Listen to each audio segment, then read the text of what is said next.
এটা আমার শখের মানি প্ল্যান্ট গাছ। তো এই গাছটা একেবারে প্রায় আধমরা হয়ে গেছিল। তো সেইটা আমি পানি থেকে উঠায় এটাকে আমি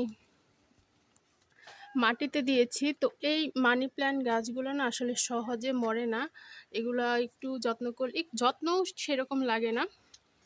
যদি পানিতে থেকে এগুলো একটু নষ্ট হয়ে যায়, তাহলে সেগুলোকে মাটিতে দিলে আবার সেগুলো অনেক হেলদি, অনেক গ্রোথ ভালো হয়। আবার যদি মাটিতে মাটিতে থেকেও যদি একটু দেখেন যে পাতা লাল হয়ে যায় বা একটু নষ্ট নষ্ট হয়, তখন কিন্তু এটাকে ভাতের মানে চাল ধোয়া পানি আর বৃষ্টির পানি এগুলো দিলেই কিন্তু এগুলো আবার খুব সুন্দর ভালো হয়। তো আজকে বৃষ্টি বৃষ্টি ভাব, এর জন্য ভাবলাম ওই বড়টা কাটবো। অনেক লম্বা হয়ে গেছে, তো লম্বা হলে কেটে এটাকে পানিতে আবার বোতলে রেখে শিকড় গজাল আর মাটিতে দেওয়া যায়। তো বৃষ্টি ভাব, এর জন্য ভাবলাম যে ওটাকে কেটে আজকে বৃষ্টিতে রাখবো।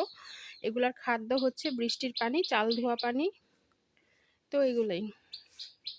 তো এই বিশাল লম্বাটা এখন আমি কেটে নেব।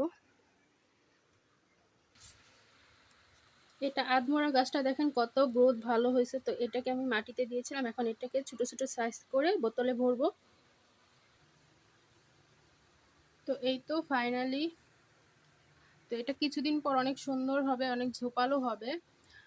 তো এর এটা শুধু প্রতি সপ্তাহে পানি চেঞ্জ করতে হবে, আর সপ্তাহে একদিন চাল ধোয়া পানি দিলেই এই গাছ অনেক সুন্দর, অনেক হেলদি হয় এবং অনেক দিন একটা গাছই বাঁচে।